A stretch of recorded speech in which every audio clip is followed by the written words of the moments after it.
Bonjour. Aujourd'hui, la méditation, savoir se pardonner, c'est se libérer. Mais c'est aussi se guérir. C'est incroyable de ne pas arriver à en faire un réflexe. C'est sans doute trop simple pour le mental, qui lui aime les choses compliquées et s'imagine que pour guérir, il faut beaucoup de connaissances, de rituels compliqués, alors qu'il suffit de savoir tout simplement respirer, méditer. Cela me rappelle l'histoire d'un riche dans la Bible qui va faire chercher un prophète par ses serviteurs. Ils reviennent en lui disant de tremper ses yeux dans les eaux d'une rivière pour recouvrer la vue. Et le riche ne croit pas et ne peut se satisfaire de la réponse. Il y a derrière cela l'idée qu'un individu a besoin de se sentir privilégié, reconnu par l'élite médicale, par l'autorité, en l'occurrence un prophète à l'époque, pour s'autoriser à guérir. La notion de culpabilité intervient aussi dans la maladie. On a tendance à penser qu'on a fait quelque chose de mal, qu'on est puni, et du coup, on peine à imaginer qu'on puisse être pardonné. Effectivement, si on attend d'être pardonné par, entre guillemets, Dieu, quelle que soit votre croyance, appelons-le ainsi, si on s'imagine que c'est son pardon qui va nous délivrer, on sera dans l'attente de recevoir quelques privilèges, un signe qui nous garantira que le divin ne nous en veut pas. Alors que ça n'est que nous-mêmes qui refusons de nous pardonner et faisons ainsi obstacle à la grâce. En ayant toutes sortes de croyances erronées à propos du divin, on se prive de la guérison. Si on considère que nous sommes une étincelle divine, matérialisée dans un corps de chair, que nous créons notre vie, même si, la plupart du temps, ça n'est pas conscient, et que cette vie nous permet d'expérimenter la dualité afin de grandir en sagesse par nos choix, l'idée même de punition et de récompense alors devient obsolète. Puisque nous sommes tous responsables de nous-mêmes, et uniquement de nous, que nous sommes dans un jeu d'illusions et de contrastes, la culpabilité n'a pas de raison de perdurer. Il est normal de culpabiliser quand on fait des erreurs, mais si on passe son temps à regarder toujours du même côté et qu'on ne passe pas par l'étape du pardon, on se crée son propre enfer, sans que ça puisse changer les faits. Et qui d'autre que nous-mêmes peut réaliser ce pardon? La conscience ne juge pas. L'intelligence de la source qui est en nous n'a jamais jugé aucun des actes de la personnalité. Prendre conscience de son erreur et demander pardon, si besoin, aux personnes qui ont subi les conséquences de nos choix non éclairés, et se pardonner aussi à soi-même. Cela est suffisant pour intégrer la leçon et ne pas refaire la même erreur. On se rajoute tout un tas de mauvaises raisons de se maintenir dans un état de victime, puisque si on ne se pardonne pas, si on attend d'être pardonné par le divin, on nie son pouvoir de choisir. On refuse de voir la situation avec les yeux du cœur et on s'endurcit. Il y a ce que je réalise consciemment, ce que je crée inconsciemment. Et comme je ne suis pas seul à disposer du pouvoir de création, il me faut aussi apprendre à relativiser, à accepter les échecs, les erreurs, les imperfections, la faiblesse de l'humain manipulés par ces croyances et par nos peurs. Ne pas se pardonner, c'est une façon donc de nier le divin en soi et aussi de nourrir l'idée que la compassion des autres nous délivrera de la culpabilité, que leur pardon nous délivrera.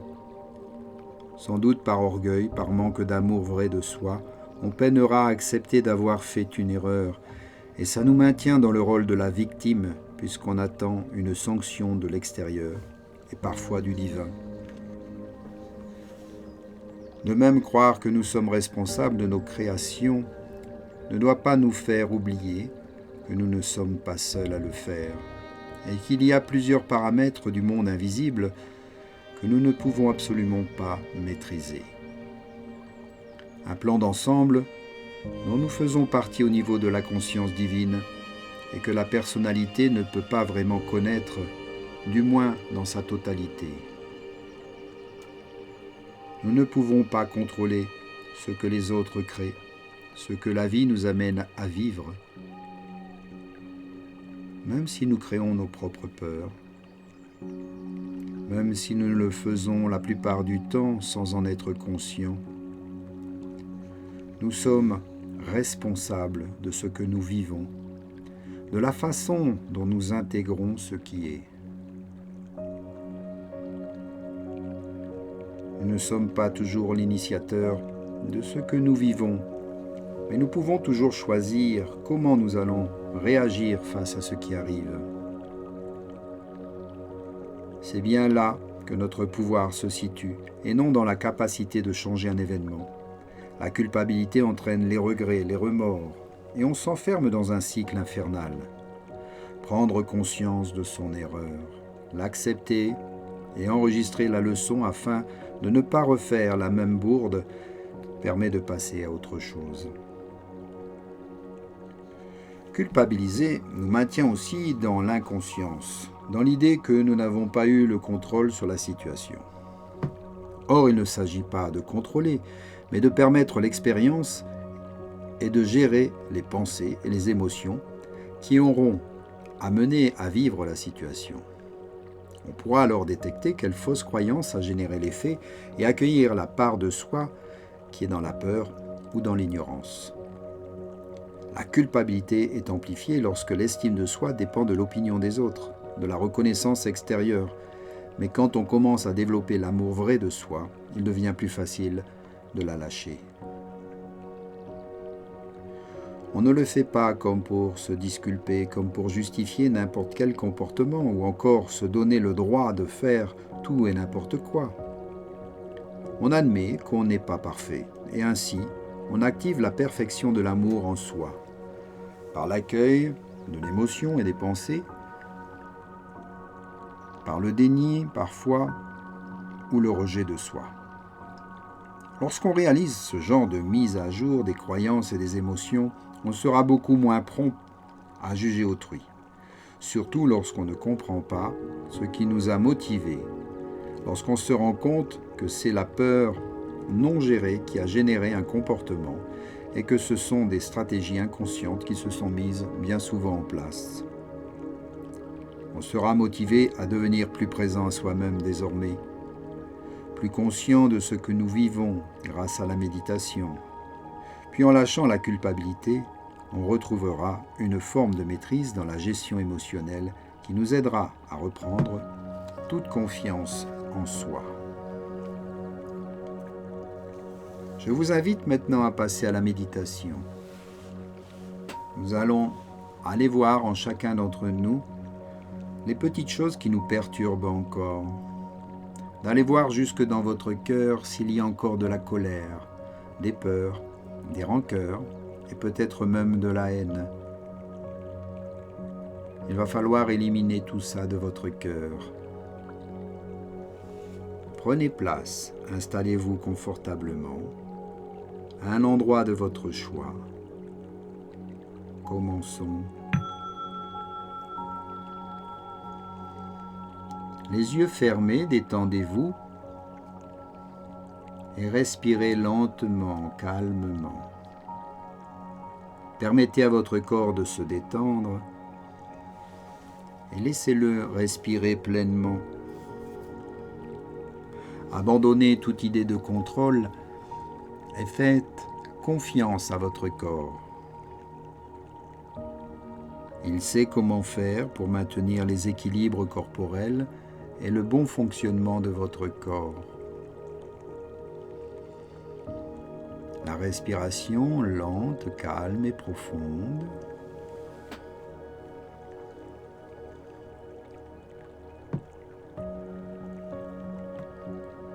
Une fois que le corps est en paix, faites aussi la paix de l'esprit. Éloignez-vous de toute pensée qui pourrait perturber cette belle méditation. Faites la clarté dans l'esprit et concentrez-vous uniquement sur votre présence ici et maintenant, sur chacun de vos sens, votre respiration en développant aussi l'odorat, le goût en humidifiant les lèvres, la gorge et le palais. Entendez les sons, la musique, cette belle mélodie. Ressentez jusqu'à la sonorité et les vibrations jusque dans votre corps. Tout le corps est émotionnel et sensible et vous percevez chaque sensation autour de vous. La chaleur de votre corps, la température extérieure, l'ambiance de la pièce dans laquelle vous vous trouvez.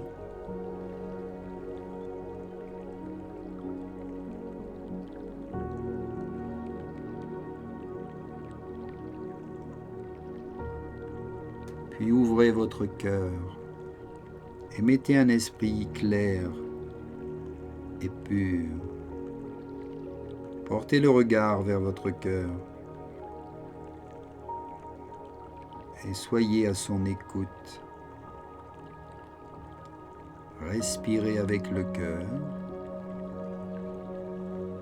et observez votre cœur dans les moindres détails. Vérifiez qu'il n'y ait plus aucune peur. Regardez s'il y a de la rancœur. Y a-t-il de la colère? Avez-vous des ressentis plutôt négatifs? Ou peut-être pire encore, de la haine dans le cœur? Tout ceci n'est que poison et vous devez l'éliminer de votre cœur, car cela n'a pas sa place ici dans le cœur. Le cœur n'est qu'amour et lumière.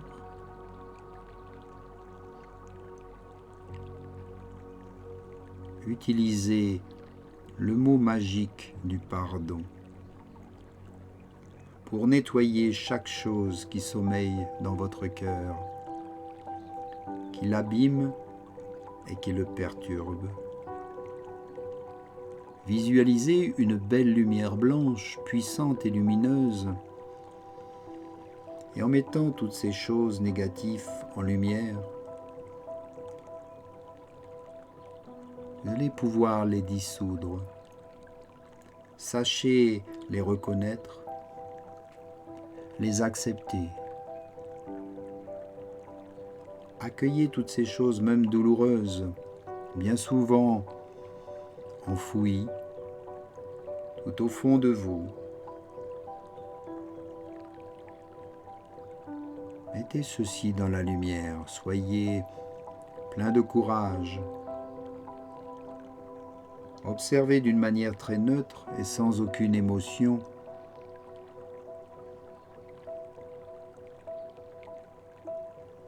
Nettoyez chaque partie, chaque pensée.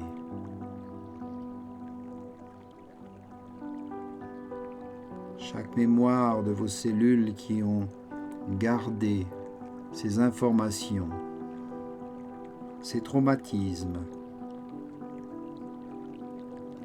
Libérez-vous totalement. Dites-vous que vous n'en avez plus besoin. Séparez-vous de ces colères inutiles, de ces remords, de ces rancœurs. Je pardonne et je me pardonne. Je pardonne à ceux qui m'ont offensé, ceux qui m'ont blessé. Et je me pardonne aussi.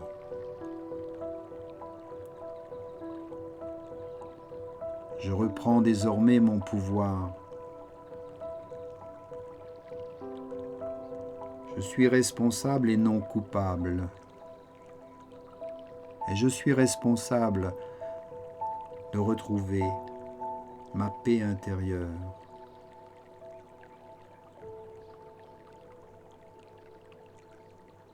Aujourd'hui, je déclare être en paix, ne plus souffrir, de me libérer totalement, et je pardonne avec le cœur et sincérité. J'abandonne toute idée de vengeance et de colère envers les personnes qui m'ont blessé.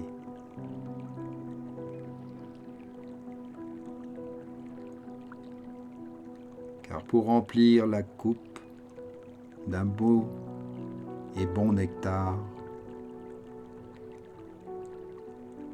je dois non seulement vider totalement la coupe de la rancœur et la purifier, la nettoyer. Ainsi, quand la coupe sera totalement pure et vide, l'univers me donnera le meilleur. Car quand je suis en paix, l'univers comprend que je suis prêt à recevoir ce qu'il y a de meilleur pour moi maintenant. Et je le remercie d'avance pour tous ses bienfaits.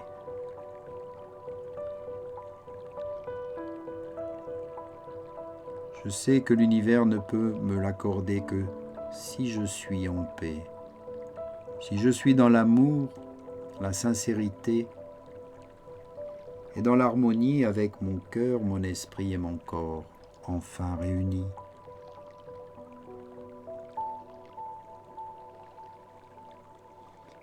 Et vous verrez bientôt tous les petits problèmes de votre corps, tout ce qui vous fait souffrir et que vous appelez à tort maladie, vont disparaître petit à petit.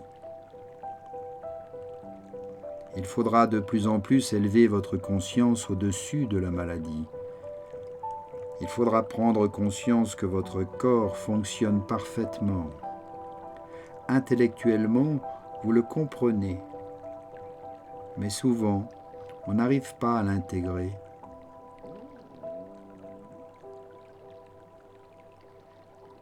Toutefois, il y aura encore dans vos corps des épurations, une lutte entre les énergies en place et les nouvelles énergies que vous installez maintenant.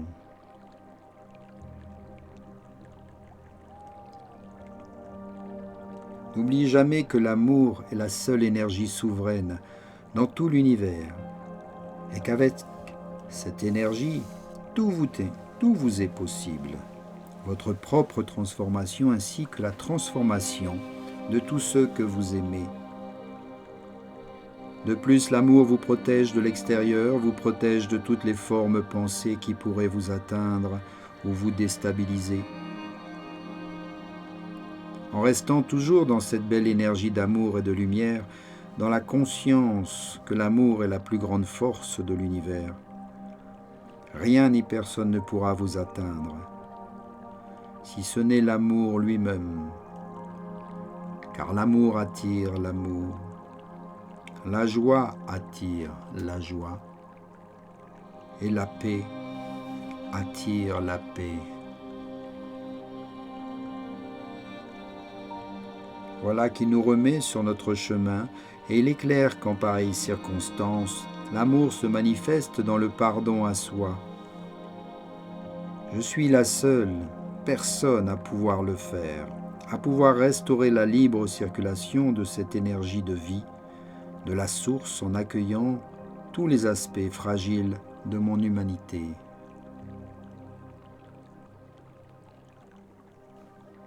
Il faut comprendre par là que vous avez une chose essentielle à faire. Ici et maintenant, c'est de pardonner. Pardonnez-vous et pardonnez aux autres, parce que tout ce qui n'est pas pardonné crée une souffrance qui s'imprègne dans vos corps subtils et dans votre âme qui, petit à petit, restitue cette souffrance à votre corps physique qui donne la maladie.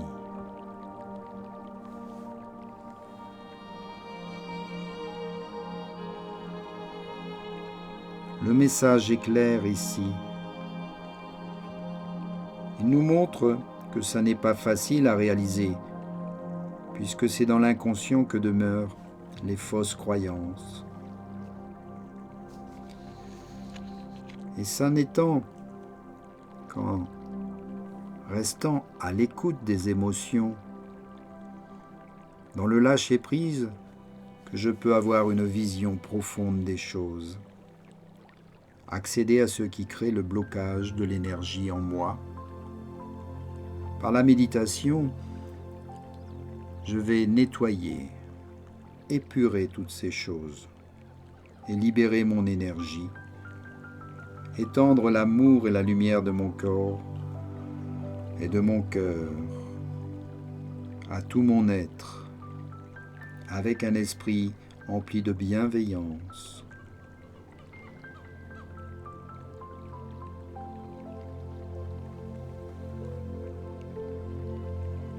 Lâcher prise, cela veut dire ne pas cristalliser sur une situation ancienne ou une situation donnée. Et lorsque vous vivez une expérience, vivez-la en vous disant « Merci, cette expérience me permet d'évoluer, mais elle n'a que ce seul mérite. » Car une fois que vous l'aurez vécu, cette expérience, il faudra simplement l'oublier. Il ne faut pas que je ramène sans arrêt toutes les vieilles expériences, tous les vieux traumatismes, toutes les vieilles souffrances, car tout cela doit disparaître de votre cœur, de votre esprit, de la mémoire de vos cellules. Tout ceci ne vous appartient plus.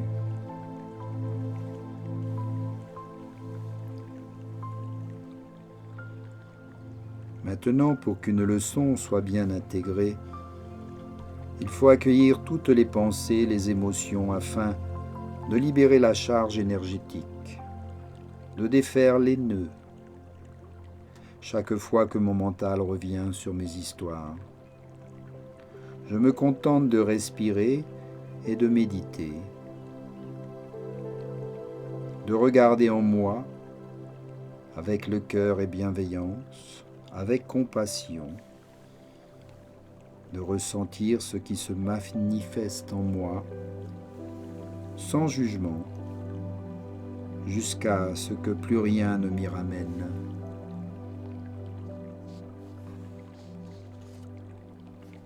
Et vous serez à un moment que vous avez su réellement pardonner, seulement et seulement si, lorsque vous serez amené à y repenser ou à en parler,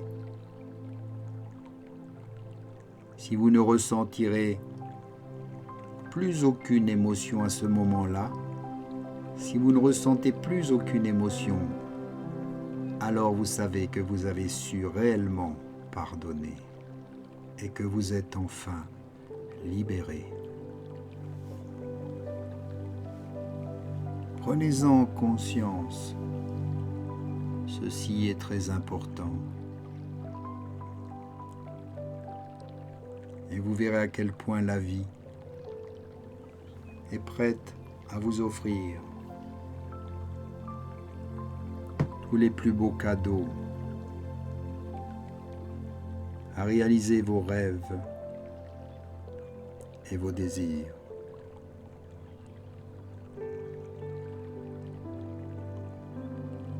Soyez en paix. Inspire et expire.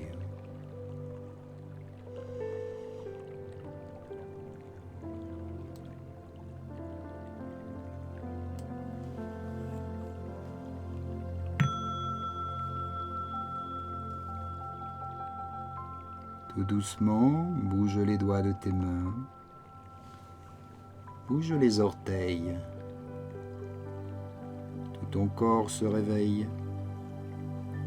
Très légèrement, bouge la tête et ouvre les yeux délicatement. Reprends conscience du lieu, de l'endroit. Crée un petit bâillement, puis un étirement, et reviens ici, maintenant.